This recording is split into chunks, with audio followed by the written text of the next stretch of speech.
Hello everyone, কেমন আছো সবাই? আশা করি ভালো আছো। আমিও খুব খুব ভালো আছি। তো কোনো একদিনের এই মিনি ব্লগটা তোমাদের সাথে শেয়ার করছি। কোনো একদিন বলছি, তার কারণ কবে করেছি আমি নিজেও জানি না, গ্যালারিতে ছিল ভিডিওটা, সেই জন্য তোমাদের সাথে শেয়ার করছি। যতটা সম্ভব আমার মনে হচ্ছে ভিডিওটা দুর্গাপুজোর আগে, সেই জন্য আরও কোনো একদিনের বললাম। তো চলো শুরু করা যাক মিনি ব্লগটা। তো আমি, বড়দি আর আমার ভাস্তা বাবান রেডি সেডি হয়ে চলে যাচ্ছি ওই বাড়ি, মানে মামুর বাড়ি। আর যাওয়ার সময় প্রচণ্ড মেঘ করেছিল, প্রচুর বৃষ্টিও হচ্ছিল, দেখতেই পাচ্ছ তোমরা। আর একটা নিয়ম তো খুব খারাপ আছে এই মেঘের, আমরা যখনই কোথাও রেডি সেডি হয়ে বেরোবো তখনই বৃষ্টি নাহলে মেঘটেক আসবেই। তো চলে এসেছি মামার বাড়িতে। এই যে বড় মামি হাই করে দিল। তারপর এদিকে বড়দি রেডি হয়ে গেছে, বড়দিকে এটা আমার মামি গিফট করলো। কেমন হয়েছে অবশ্যই কমেন্ট করে জানিও। বড়দিকে খুব ভালো লাগছে ড্রেসটা পরে।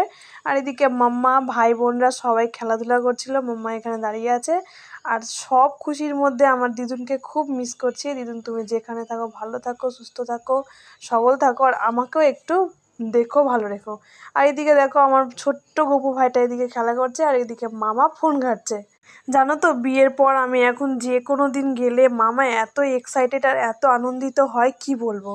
তারপর গল্প গুজব কিছুক্ষণ টাইম স্পেন্ড করে চলে এসেছিলাম বাড়ি। আর আমার বাড়ি হচ্ছে আমবাজার পারমিতা হোটেলের পাশেই। তো এই পারমিতা হোটেলে কে কে এসছো অবশ্যই কিন্তু কমেন্ট করে জানিও। তো সেই দিনের মিনি ব্লগটা এতটাই। তো চলো টাটা, সবাই ভালো থাকো, সুস্থ থাকো, সবাইকে ভালো রাখো, আর চ্যানেলটাকে শেষ